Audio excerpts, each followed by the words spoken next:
नमस्कार दोस्तों, brilliant academy Indore के ऑफिशियल यूट्यूब चैनल पर मैं संतोष वर्मा आप सभी का स्वागत करता हूं। दोस्तों, आज हम लोग मध्य प्रदेश जियोग्राफी के अंतर्गत मध्य प्रदेश का भौगोलिक विभाजन देखने वाले हैं। देखने वाले इसका मतलब ये हुआ दोस्तों कि आप लेक्चर को एक बार देखिए और समझने का प्रयास करिए कि किसी भी टॉपिक को सही मायने में पढ़ने का तरीका क्या होता है। यानी कि कोई सा भी टॉपिक यदि हम पढ़ रहे हैं तो कॉपी के साथ हमारे दिमाग में क्लास के टाइम पे ही जाना बहुत ज़रूरी होता है।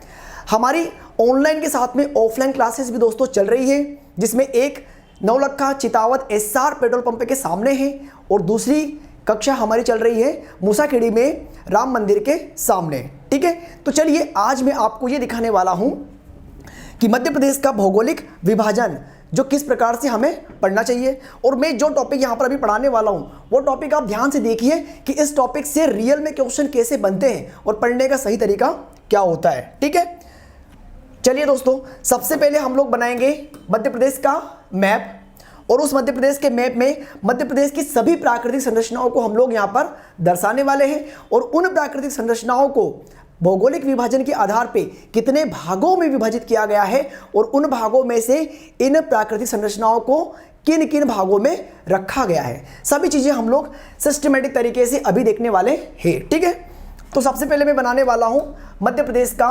मैप। आप लोग भी मेरे साथ में बनाइएगा। हम लोगों को दोस्तों सबसे पहले बनाना है एमपी। ये बन गया हमारा मैप। इजी है, आप लोग बना सकते हो।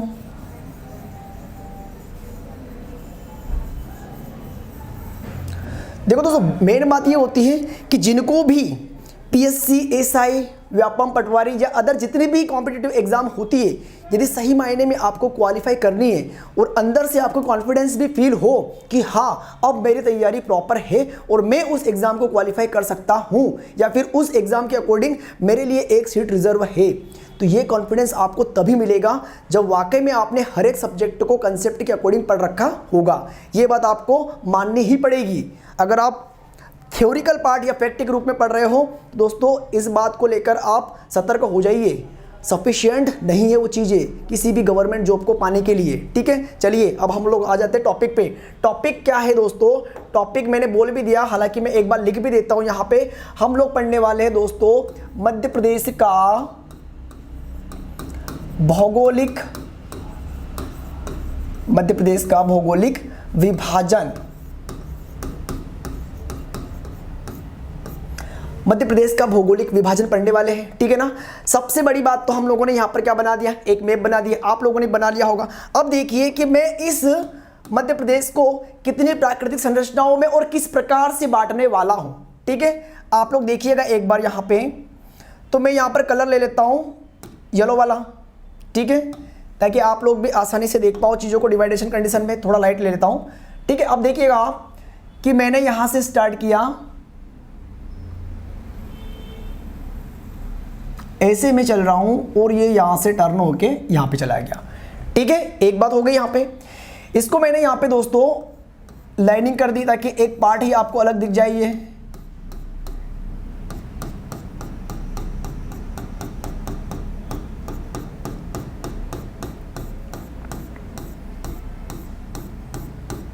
ये एक प्राकृतिक संरचना हो गई है मध्य प्रदेश की। नाम क्या है मैं आगे बताऊंगा, पहले हम लोग इसको संरचनाओं में डिवाइड कर लेते हैं। ठीक है, एक बात। इसके बाद में आप देखिएगा दोस्तों, जब आगे हम लोग बढ़ेंगे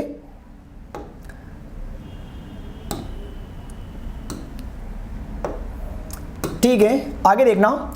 जब आगे हम लोग देखेंगे तो यहां से हम लोग चलते हैं, ये गए और ये एक संरचना ऊपर बन गई। इसको भी हम लोग डिवाइड कर देते हैं कुछ कलर लेकर।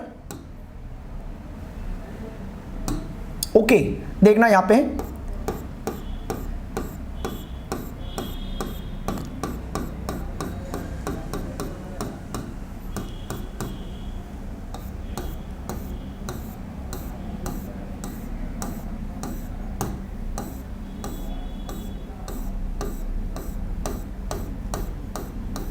आप लोग दोस्तों यहां पर देख रहे होंगे कि यहां पर हम लोगों ने मध्य प्रदेश को दो प्राकृतिक संरचनाओं में डिवाइड कर रखा है। पूरे मध्य प्रदेश की बात नहीं कर रहा हूं, मध्य प्रदेश के 2 प्राकृतिक संरचनाएं हम लोगों ने बना ली है, ठीक है ना।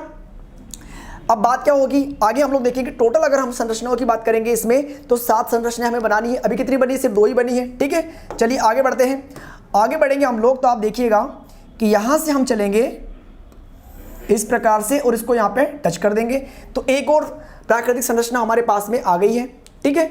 इसका नाम बताओ, इसका नाम हम लोग देखते हैं इस प्रकार से, ठीक है। कलर हम लोग क्या करेंगे, इसमें कलर हम लोग दे देते हैं इसको ये वाला, ठीक, थोड़ा लाइट, ताकि आप लोग आसानी से देख पाओ। इसका नाम है दोस्तों मालवा का पठार। संरचनाओं की बात करेंगे तो ये वाला हम लोग प्लस यहाँ पे लगा देते हैं। देखो डिवाइडेशन करना आपके ऊपर डिपेंड करता है कि आप वहाँ की संरचना में कौन सा कलर फिल कर रहे हो, ठीक है। क्योंकि जितनी क्लियरिटी आपकी कॉपी में होगी उतना ही आपका पढ़ने में मन लगेगा, और जितनी अच्छी ड्राइंग अगर आप बनाओगे, समझ रहे हो, उतना ही आपका मन पढ़ने में अच्छा लगेगा। फॉर एग्जाम्पल अगर आप लोग कपड़े अच्छे पहनते हो तो मन क्या होता है, एकदम साफ रहता है। यदि आपके माइंड में क्या होता है कि यार अब तो कपड़े अच्छे पहने हुए हैं, किसी भी शादी पार्टी में जा सकते हैं, हमें किसी से डरने की ज़रूरत नहीं है। घर में यदि आपका एक रूम भी होता है तो रूम को आप इस प्रकार से साफ रखते हो कि नहीं यार अपने घर ही चलो, अपना रूम काफ़ी बेटर है, वहीं पर रुकेंगे। तो इसी प्रकार से यदि आप कॉपी भी बना रहे हो और कॉपी में जितनी अच्छी आपकी राइटिंग और जितना अच्छा आपका कंटेंट और जितनी शुद्धता के साथ में कंटेंट आपने लिखा है, उतना अच्छा आपका मन करेगा कि यार मैं बार बार कॉपी को पढ़ूं, पढ़कर समझकर माइंड में एक बार चीज़ें बैठी, बस कुछ नहीं है, एग्जाम आपके हाथ में है, ठीक है। तो कितनी संरचनाएं हो गई, फिलहाल आप लोग देख रहे हो 3 हुई है, बनानी कितनी है, 7 हैं। आगे बढ़ जाते हैं, कोई दिक्कत नहीं है। आगे बढ़ेंगे दोस्तों हम लोग तो आप देखिएगा कि बस इसको आप कंटिन्यू आगे लेके जाइए। एक और संरचना बन गई, इसको मैं व्हाइट कलर ही दे देता हूं, ठीक है। इसको हम लोग क्या देते हैं, व्हाइट कलर कर देते हैं। ये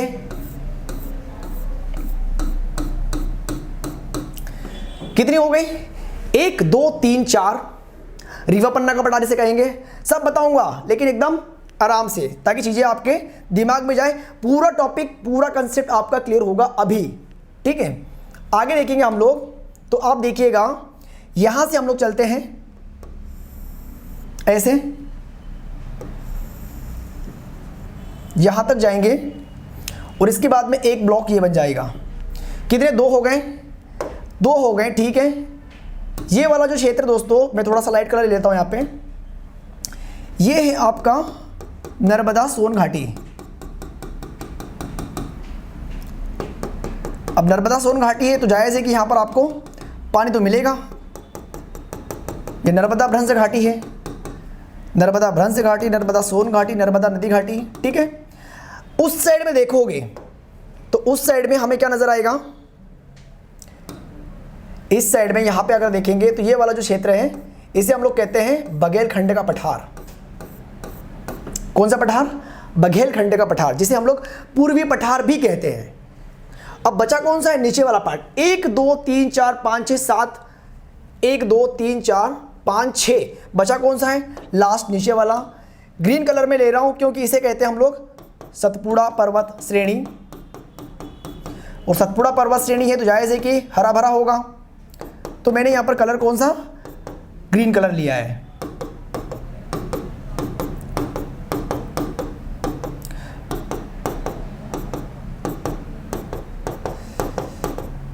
दोस्तों पसीना बहुत हो रहा है, रीज़न ये है कि वीडियो शूट हो रहा है पंखे बंद करके और पूरा रूम पैक है, पूरा स्टूडियो, समझ रहे हो।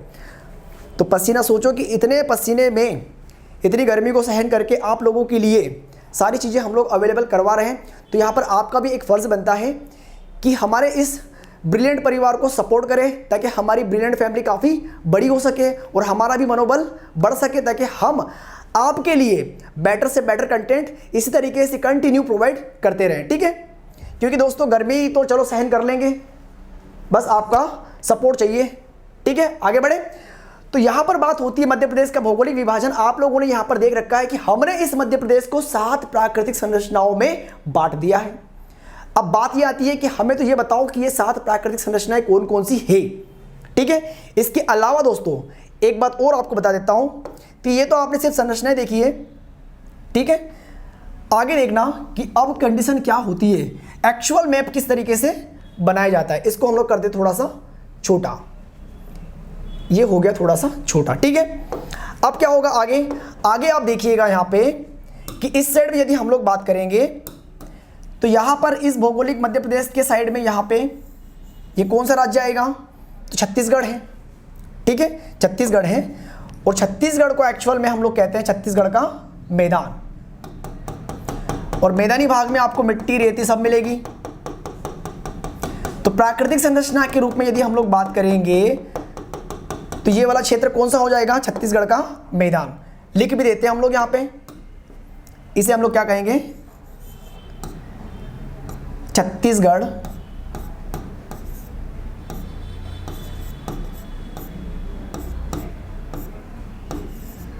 छत्तीसगढ़ मैदान, छत्तीसगढ़ का मैदान, ठीक है। जब आगे बढ़ेंगे हम लोग यहां से तो आप देखिएगा कि इस साइड में आपको एक रिवर मिलेगी यहां पे इस प्रकार से, और इसी नदी में एक और नदी आकर मिलती है, इसी नदी में एक और नदी आकर मिलती है। यदि उस नदी की बात करेंगे तो नदी का नाम आप लोग जानते होंगे। उस नदी को दोस्तों हम लोग कहते हैं गंगा जी। क्या कहेंगे, गंगा जी, यानी कि इस नदी को हम लोग कहेंगे गंगा नदी।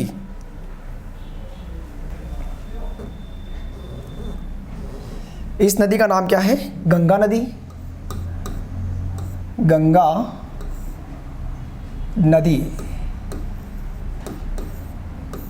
और गंगा नदी में जो सहायक नदी आकर गंगा नदी की जो मिल रही है इसमें, इसका नाम है यमुना नदी।